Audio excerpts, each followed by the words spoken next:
안녕하십니까. 천국복음연구의 이영경입니다. 오늘은 천국복음에 대해서 알아보겠습니다. 마태복음 1장 21절 읽어드릴게요. 아들을 낳으리니 이름을 예수라 하라. 이는 그가 자기 백성을 그들의 죄에서 구원할 자이심이라 하니라. 보통 우리 사람들은 자기가 죄가 없다고 생각하지만 어떻게 보면 죄 덩어리죠. 모를 뿐이지. 사도 바울이 하신 말씀 중에 내가 죄인 중에 괴수로다. 그런 말은 그냥 나올 수 있는 게 아니죠. 그 자신을 볼 수 있다는 것은, 관할 수 있다는 것은 안다는 거죠. 영적인 세계에서 내가 얼마나 죄인인가, 내가 얼마나 죄가 많은가를 깨달을 수 있다는 것은 진짜 축복이에요. 그래서 우리가 죄를 지어서 당신이 나쁜 사람이다, 그런 의미가 아니고, 우리가 영적으로 하나님과 더 가까이 하나님 안에 하나님의 몸이 되려고 그러면 죄와 그런 관계가 어떻게 되는가를 먼저 알아야 되는 거예요.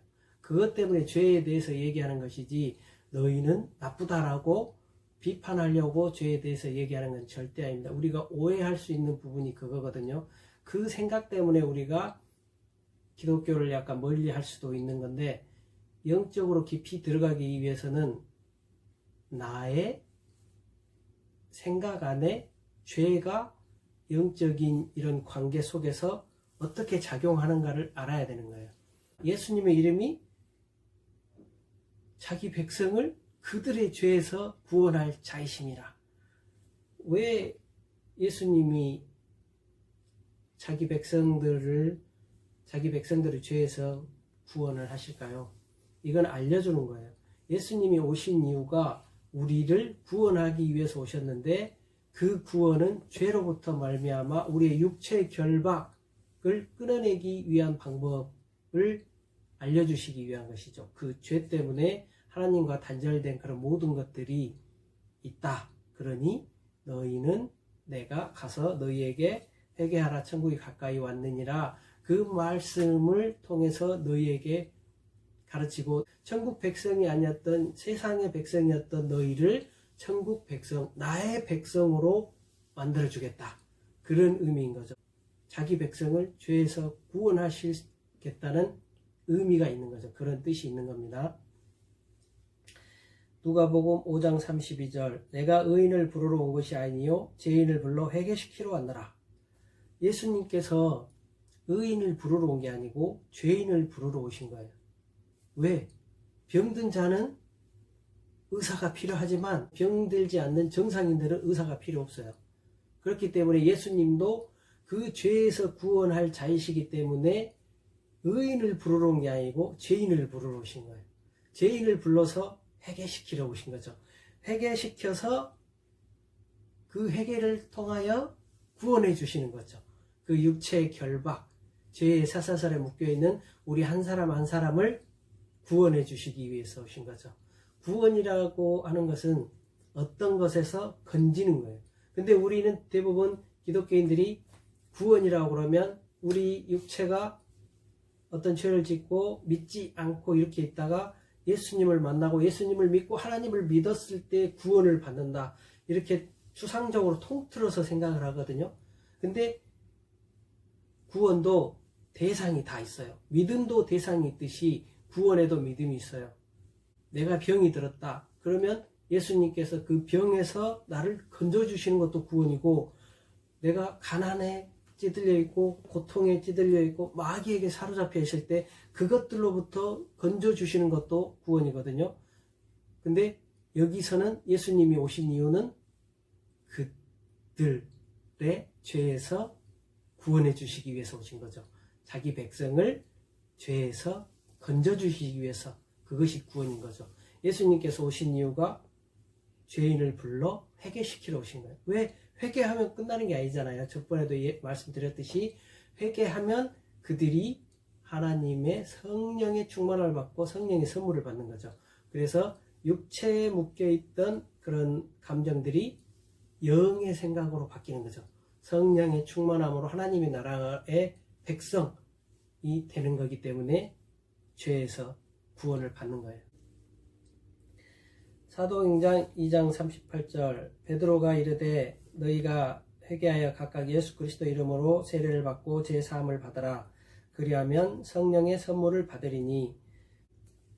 베드로 그 시대에 많은 사람들이 찾아와서 예수님이 돌아가시고 난 후에 이 자리에 모여 있을 때에 베드로가 얘기할 때에 그들의 마음에 찔림을 받았어요. 그래서 어찌할꼬 우리가 어찌하여야 구원을 받을 수 있느냐라고 얘기했을 때 베드로 사도가 말한 거죠. 너희가 회개하여 각각 예수 그리스도 이름으로 제사함을 받아라.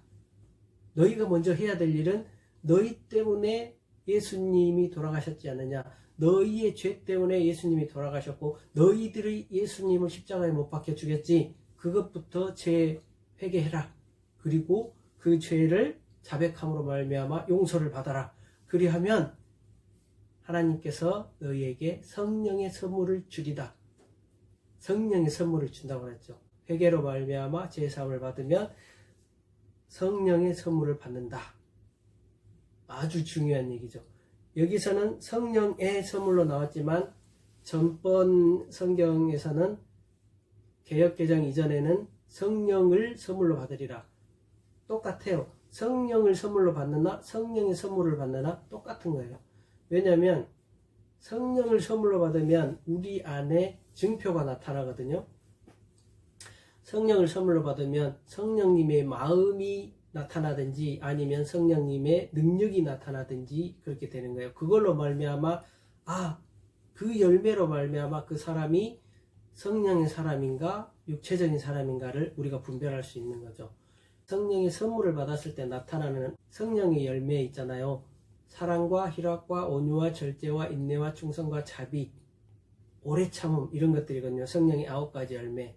9가지 열매라고 해서 9가지로 딱 끝나는 게 아니고 그것이 대표적인 것들이고 좋은 생각들, 성령 안에서 나오는 성령님의 생각들을 말씀하는 거예요. 성령의 열매를 선물로 받든지 성령의 은사는 예언, 방언, 통역, 신유, 말씀의 지혜, 말씀의 지식, 이런 가르침의 이런 은사들, 이런 걸로 나타나든지 하는 거예요. 그래서 은사로 나타나나 열매로 나타나나 성령님이 주신 거예요. 그리고 그것도 다 하나하나가 다 성령님의 마음이고 성령님의 본능인 거죠. 그 안에 있는 어떤 성령의 은사와 열매는 밖에서 들어오는 게 아니에요. 성령님이 내 안에 들어오셔서 성령님이 내 몸과 마음의 주인이 되었을 때 그 성령님의 마음이 흘러나오는 거예요. 사랑이 흘러나오고. 예전에는 저 사람 진짜 밉다, 저 사람 진짜 나쁘다 이러고 욕했는데 성령을 받고 나서는 그 사람이 이해가 되고 용서가 되고 용납이 되는 거예요. 이게 내 안에 성령님, 내가 아닌 내 육체의 생각이 아닌 성령님의 마음에 사로잡혔을 때 가능한 거예요. 내 안에서 생수의 강이 흘러나온다. 생수의 강은 성령님의 마음인 거죠. 성령님의 능력과 권능인 것입니다. 그걸 성령의 선물이라고 하는 거예요. 아멘. 마태복음 3장 11절 나는 너희로 회개하게 하기 위하여 물로 세례를 베풀었거니와 내 뒤에 오시는 이는 나보다 능력이 많으시니 나는 그의 신을 들기도 감당하지 못하겠노라. 그는 성령과 불로 너희에게 세례를 베푸실 것이요.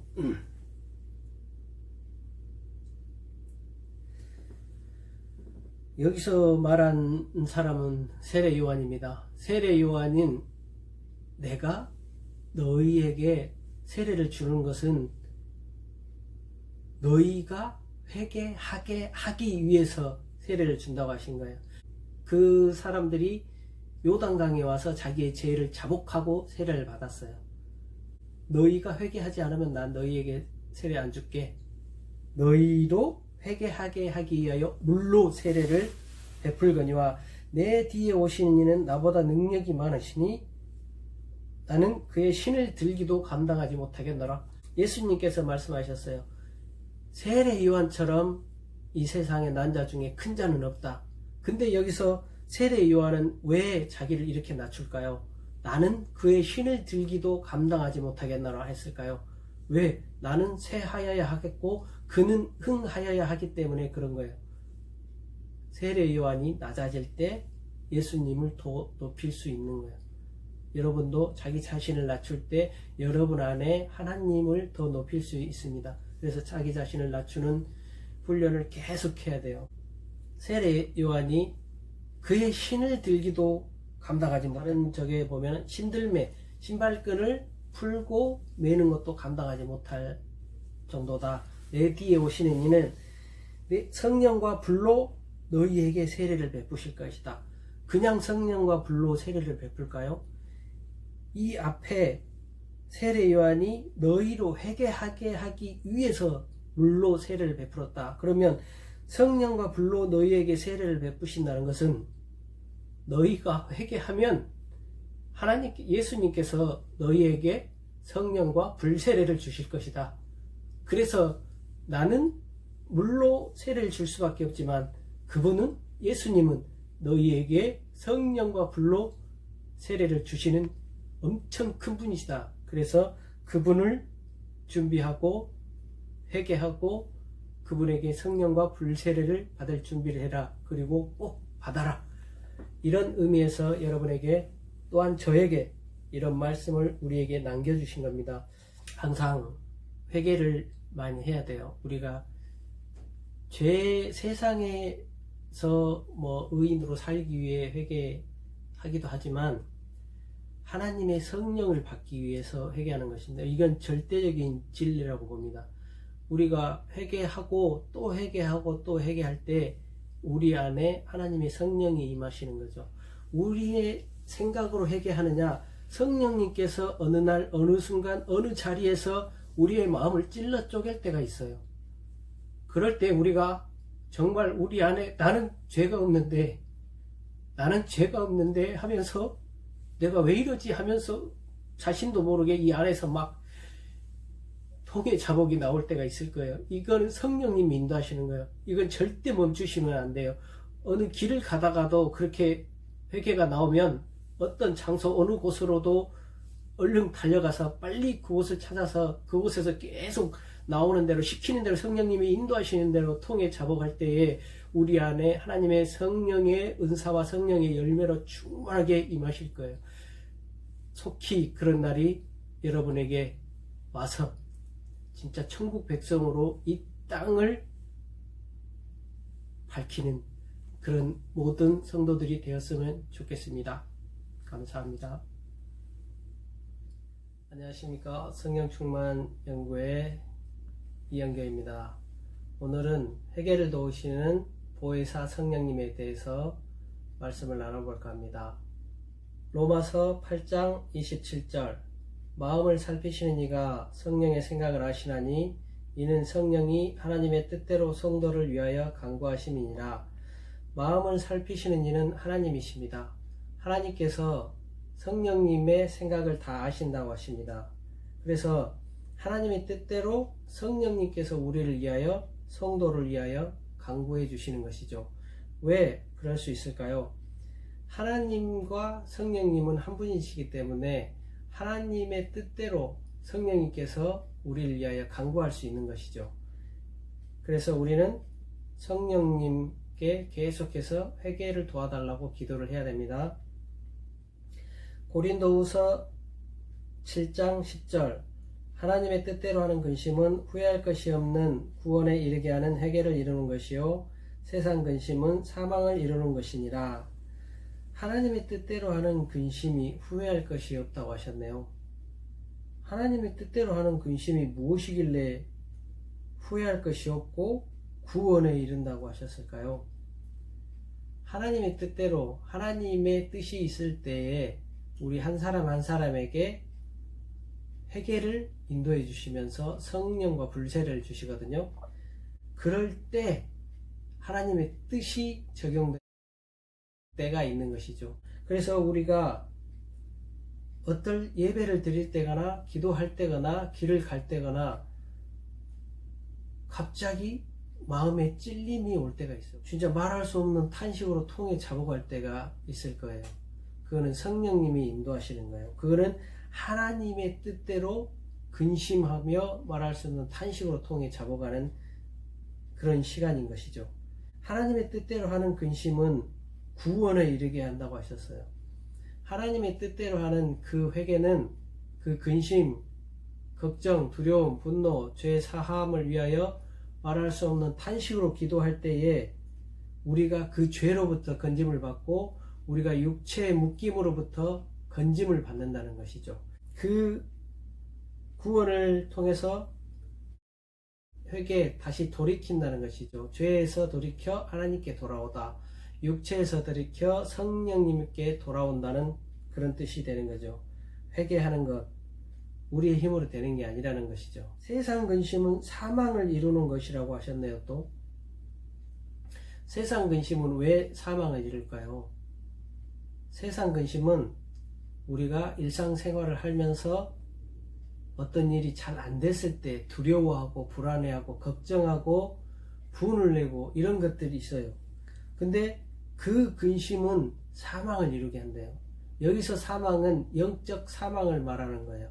하나님과 단절되는 것을 사망이라고 표현하는 것이죠. 그래서 우리가 이 세상 그 근심을 감사나 용서를 통해서 그 감사와 용서를 통해서 기쁨으로 평안으로 다시 바꿔야 됩니다. 하나님의 뜻대로 인도하시는 회개를 우리는 꼭 해야 됩니다. 그러면 하나님의 뜻대로 하는 회개 어떻게 가능한지 로마서 8장 26절을 통해서 알아보겠습니다. 이와 같이 성령도 우리의 연약함을 도우시나니 우리는 마땅히 기도할 바를 알지 못하나 오직 성령이 말할 수 없는 탄식으로 우리를 위하여 친히 간구하시느니라. 이와 같이 성령도 우리의 연약함을 도우신다고 하셨습니다.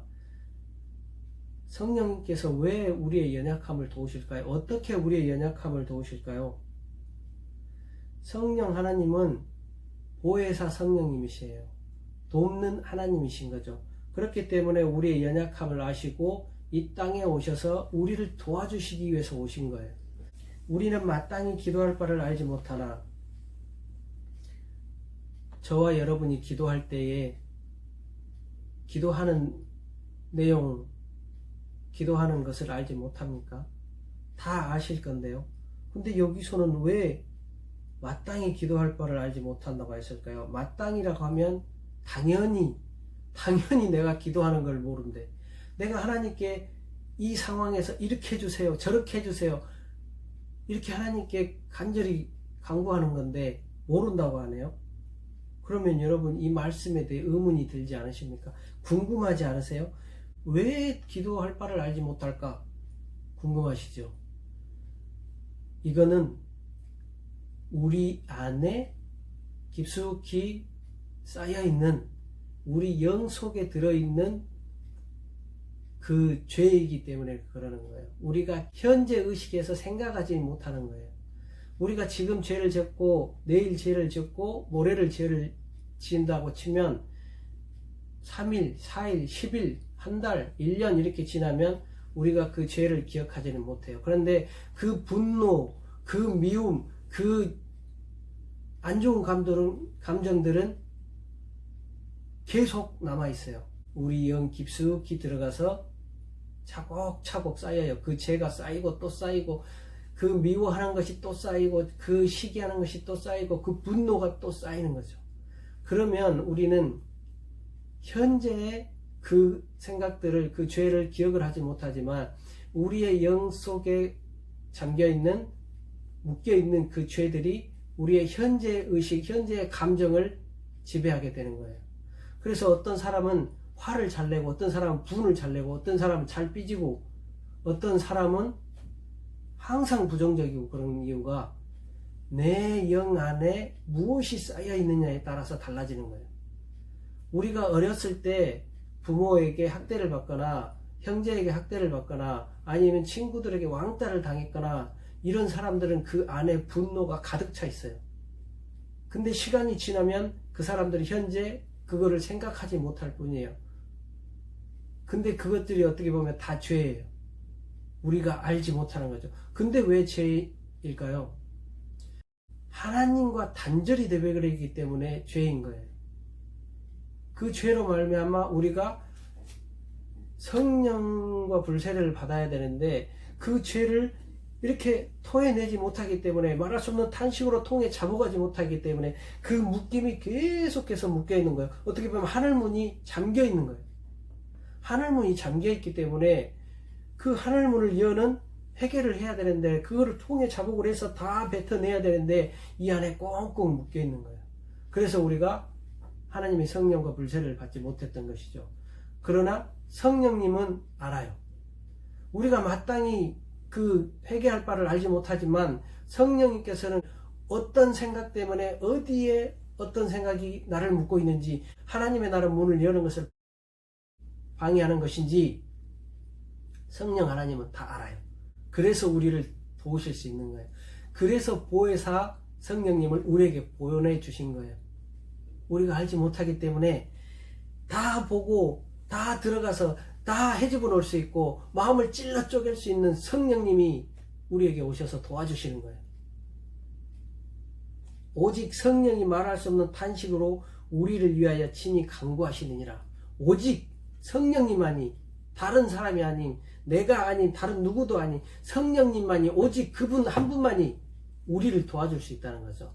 오직 성령이 말할 수 없는 탄식으로, 성령께서 말할 수 없는 탄식, 우리 안에 얼마나 큰 죄가 있으면 진짜 말하기도 부끄럽고 어떻게 말해야 될지도 모를 정도로 말할 수 없는 탄식, 정말 통에 잡아간다는 거예요. 성령님께서 우리를 위하여 친히 간구해 주신다는 거예요. 친히 회개해 주신다는 거예요. 우리가 그걸 할 수 있는 게 아니에요. 왜? 우리는 알지 못하니까. 10년 전에는 무슨 죄를 지었는지, 내가 육체의 결박이 어디에 있었는지 알지 못하기 때문에, 그 미움이란 감정이 죄라는 걸 알지 못하기 때문에, 그 어렸을 때부터 쌓여있던 분노, 미움, 시기, 질투, 다툼들이 내 안에 차곡차곡 쌓여 있어서 내게 육체의 결박, 죄의 결박 안에 묶여있는 것들 어떻게 풀어내야 될 줄 모르는 거죠. 어떻게 회개해야 될 줄 모르는 거죠. 왜? 내가 그것이 죄인지도 모르는 거죠. 솔직히 말하면 지금 우리 기독교인들이 그게 죄라는 것도 알지 못해요. 왜 알지 못할 거야? 우리가 이 세상을 살면서 어렸을 때부터 배웠던 것이, 우리가 행동으로 한 것이 죄라고 배웠어요.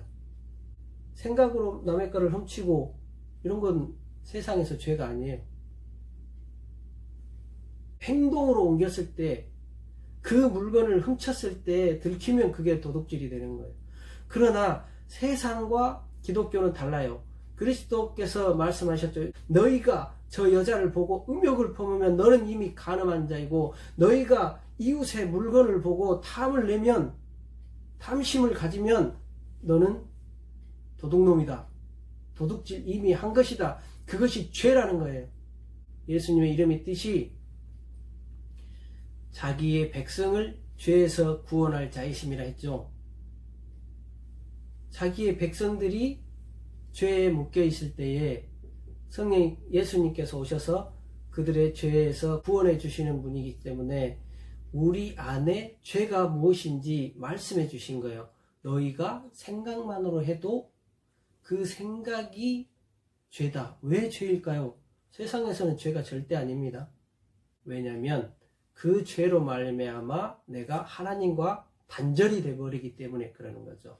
육체의 결박이 되어버리기 때문에, 내가 미움, 시기, 질투, 다툼, 그 안에 분노가 가득하면 내 안에 영적인 세계의 문이 닫혀버리는 거예요. 저번에도 얘기했듯이 우리가 하나님의 나라의 백성, 하나님의 성령과 불세를 받으려고 그러면 그 죄가 우리와 어떻게 연관이 있는지, 왜 하나님의 나라의 백성이 되려면 회개를 해야 되는지 그걸 알려주기 위해서, 성령과 불세를 받으려고 그러면 너희 안에 육체의 결박, 죄의 결박을 먼저 끊어내야 된다. 그거를 알려주기 위해서 회개를 얘기하는 것입니다. 여러분이 나쁘기 때문에, 여러분이 정말 세상에서 말하는 그런 죄인이기 때문에 회개하라고 하는 것은 절대 아닙니다. 회개를 많이 하셔야 돼요. 회개를 통해서 우리 안에 하나님의 나라를 세워야 되고, 죄가 왜 죄인지 생각만 해도 그게 왜 죄인지 알아야 되는 거죠. 그 생각은 곧 불의한 생각, 미워하는 생각, 어? 다른 사람을 때리고 싶은 생각, 분내는 이런 모든 생각들에 내가 묶여 있으면 하나님과 단절되기 때문에 죄인 것입니다. 그렇기 때문에 우리가 알지 못해요. 알지 못했어요. 저도 알지 못했어요. 하나님이 말씀을 열어주기 전에는 저도 그게 죄인지를 알지 못했어요. 내가 생각했는데 그게 뭐가 죄야? 저 예전에 2008년 2월 22일 날 금요철야 때 내가 말할 수 없는 탄식으로 막 울고 있는데 내가 왜 울지? 나는 죄 지은 것도 없는데 여기서 내가 왜 울고 있는 거야, 창피하게. 저도 이랬어요. 근데 하나님께서는 우리에게 죄를 알려주시기를 원하는 거예요. 우리가 우리 죄 때문에 육체의 결박, 죄의 결박에 묶여서 천국문이 닫혀버린 것을 알게 하기 위해서 우리에게 해결을 주시는 거예요. 성령님께서 우리를 위하여 말할 수 없는 탄식으로 통해 자복해 주시는 겁니다. 여러분도 계속해서 성령님께 회개를 인도해 달라고, 제가 무슨 죄에 어떤 죄에 묶여 있는지 알지 못하오니 성령님 도와주시옵소서. 성령님 저의 마음을 찔러 쪼개주셔. 저의 영 안에 깊숙이 숨겨져 있는 그 미움, 시기, 질투, 분냄, 미워하는 그 생각들을 진짜 말할 수 없는 탄식으로 성령님께서 친히 통해 잡아가여 주시옵소서. 그리하여 제 육체의 결박을 끊어내 주시옵시고 하나님의 성령과 불체를 주시옵시고 하나님의 나라의 백성을 온전히 거듭날 수 있는 축복을 주시옵소서. 성령님 도와주시옵소서. 계속해서 기도하시기 바라요. 그리하여 하나님의 영광의 통로, 하나님의 나라의 백성, 진짜 하나님의 자녀로 살아가는 그 축복이 저와 여러분에게 가득하기를 예수 그리스도 이름으로 기도드립니다. 감사합니다. 안녕하세요. 성령 충만 연구의 이영교입니다. 오늘은 성령 충만이 무엇인가 알아보겠습니다. 성령 충만 하면서도 성령 충만의 정의를 내리지는 않았던 것 같아요. 다른 영상이나 이런 글 같은 것도 보면 성령 충만에 대해서 좀 애매모호하다고 해야 될까요? 그리고 너무 추상적이다. 너무 그냥 큰 덩어리로 이게 성령 충만이다. 그런 식인 것 같아서 오늘은 성령 충만이 무엇인가, 어떤 것을 성령 충만하다고 말하는가에 대해서 말씀을 나눠볼까 합니다. 성령 충만은 우리가 성령과 불세를 받은 다음에 성령님께서 우리의 몸과 마음의 온전한 주인이 되어주실 때 성령 충만한 것이거든요. 성령에 충만하다는 것을 두 가지로 볼 수가 있어요. 성령님의 마음으로 나타나든지 성령의 은사로 나타나든지 그런 거죠. 그 둘 중에 하나인데, 그렇다고 해서 또 하나다 둘이다 또 얘기할 수가 없는 게, 성령의 열매로 봤을 때는 9가지 열매가 있잖아요. 성령님의 마음 중에 사랑이 내 마음에 가득하면 성령 충만한 거예요. 성령님은 본질이고 그 마음이, 사랑이라는 그 마음이 나타나는 그걸 현상이라고 보거든요. 그래서 예전에는 그런 마음이 없었는데 내 마음에 다른 사람들이 사랑스러워 보이고 이해가 되고 용납이 되는 그런 마음. 예전에는 좀 지저분하고 좀 더럽고 막 성질내고 그런 사람들을 보면 막 정말 나쁜 사람이네 하면서 피하고 그랬었는데, 그 성령님의 마음, 사랑이라는 그 열매가 내 마음에 충만하게 가득 차 있으면 그 사람들이 이해가 되는 거예요. 아무리 나쁜 짓을 해도 사랑스러워 보이는 거죠. 이게 성령 충만하지 않으면 우리의 마음으로는 그런 게 될 수가 없는 거예요. 성령 충만이 있다고 그러면 또 육신 충만이 있다고 볼 수 있거든요. 육신 충만은 무엇이냐면 내 마음이 나의 마음 가운데 가득 차 있는 거예요. 내 생각이 내 마음 가운데 가득 차 있는 게 육신 충만이라고 보거든요. 그거는 두려운 마음으로 가득 차 있고, 불안한 마음으로 가득 차 있고, 시기하는 마음, 미워하는 마음, 이런 마음들로 가득 차 있을 때 육신 충만이라고 보면 되는 거예요. 충만이라고 하는 것은 가득 찼다는 것인데, 내 마음에 사랑이 있다고 그러면 사랑에 대해서 얘기하고, 내 마음에 미움이 있고 두려움이 있고 불안이 있다고 그러면 그 불안을 말하게 돼 있어요. 그래서 내가 현재 무슨 생각을 하고 무슨 말을 하느냐에 따라서 내가 육신으로 충만한지 내가 성령으로 충만한지 알 수 있는 거예요. 그래서 사도행전 2장에 보면은 성령이 그들에게 말하게 하심에 따라 그들이 외국어로 다른 언어들로 각기 말을 했잖아요. 근데 그 전에 성령의 충만함을 받았죠. 그들이 왜 성령의 충만함을 받았을까요? 그거는 성령님의 뜻이기 때문에 그런 거예요. 그들에게 성령님이 강하게 충만하게 임재하셔서 그들의 입을 열어 하나님의 복음을 전한 것이죠. 전도하기 위해서 하나님이 그들의 몸을 쓰신 거예요. 그래서 우리의 몸에 내가 주인이 되면 안 돼요. 그러면 내가 주인이 되면 육신 충만이라고 보면 돼요. 내가 주인, 아니면 분노나 두려움, 불안 같은 것, 그런 마음이 나를 사로잡고 있으면 육신 충만한 것이고, 내가 막 사랑과 희락과 온유, 절제, 인내, 충성, 자비, 이런 마음이 나를 사로잡고 있으면 성령 충만한 거예요. 성령 충만하면 그 하나님의 복음을 전하게 되고, 성령이 충만하면 또 성령님께서 말하게 하시면 방언을 또 막 말을 하는 거죠. 그러면은 내 안에 가득 차 있기 때문에 넘쳐나는 거죠. 충만하다는 것은 가득 차 있는 거예요.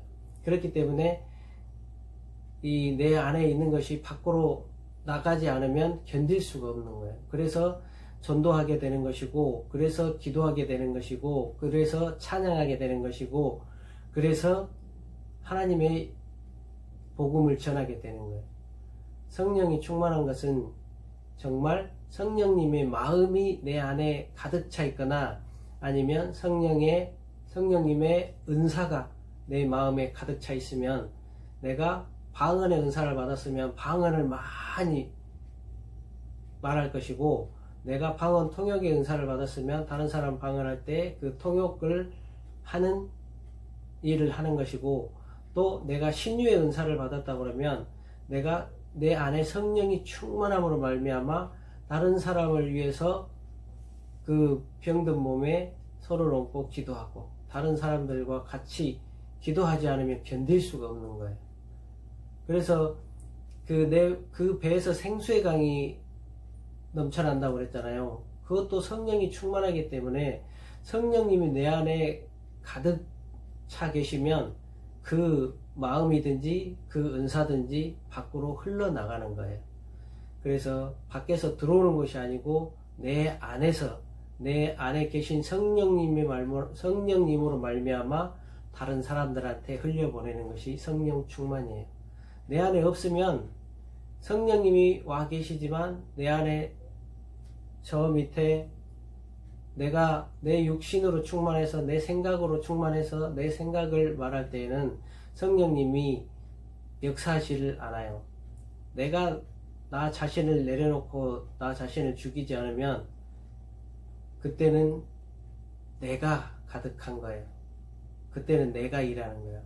그렇기 때문에 우리가 회개하고 용서하고 감사하면서 내 마음을 다시 성령의 충만함으로 바꿔야 되는 거예요.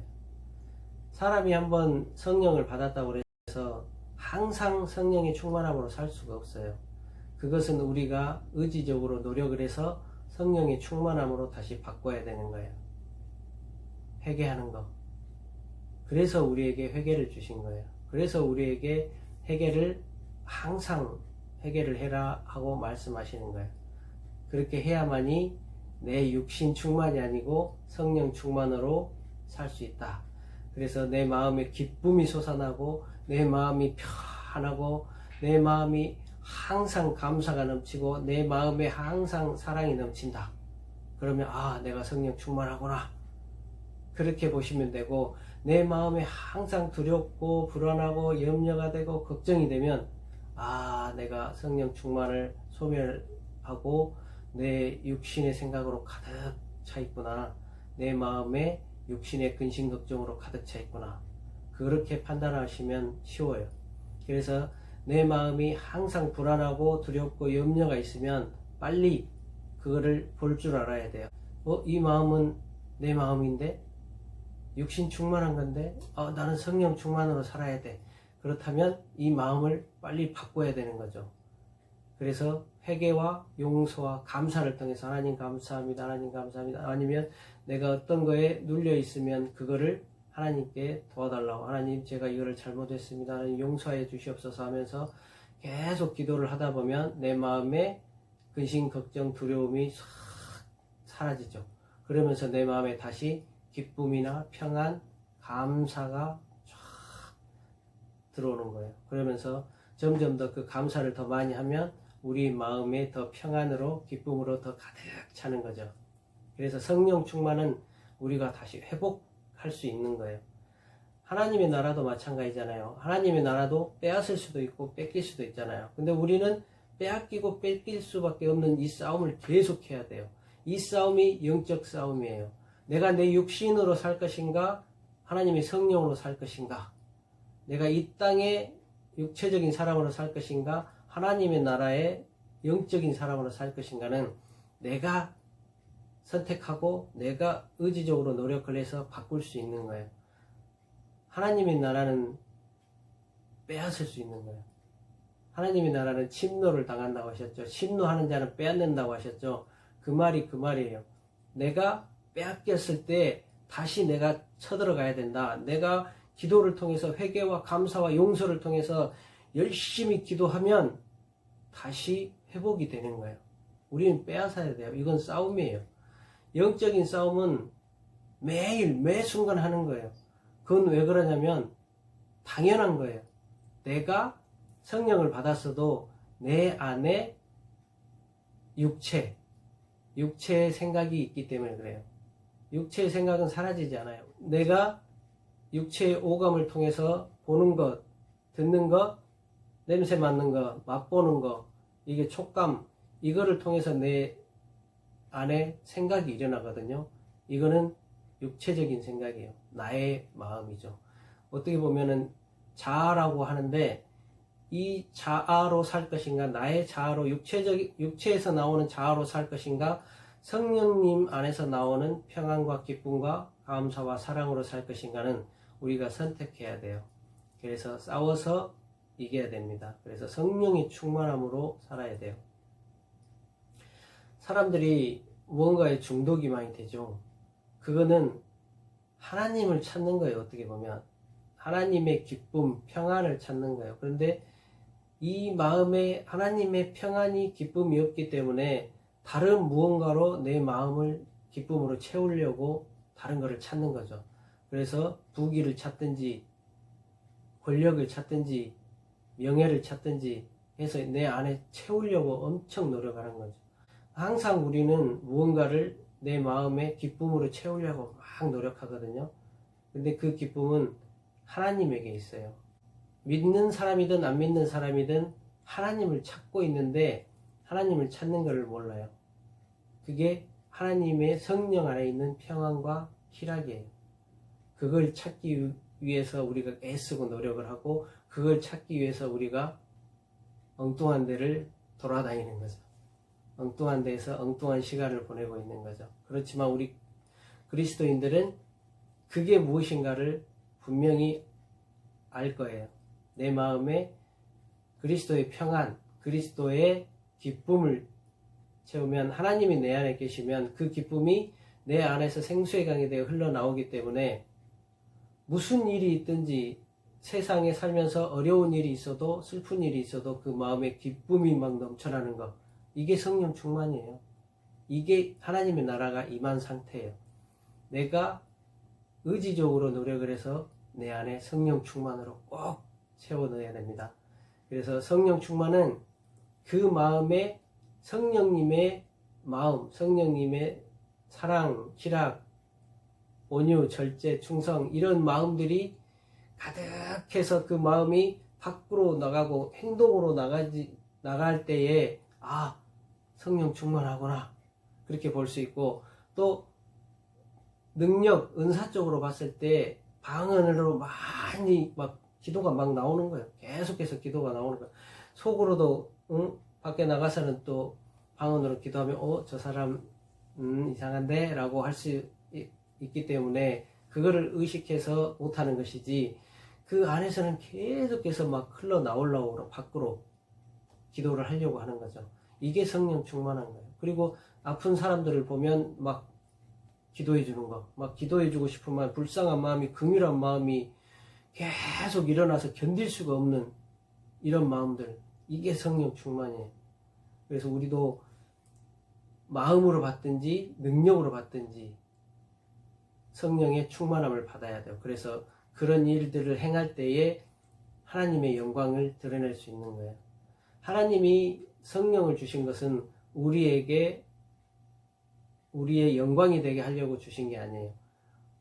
그 성령을 주셔서 그 마음과 그 능력으로 하나님의 영광을 드러내고 하나님의 영광을 올려드리기를 원하시기 때문에 우리에게 성령을 주신 것입니다.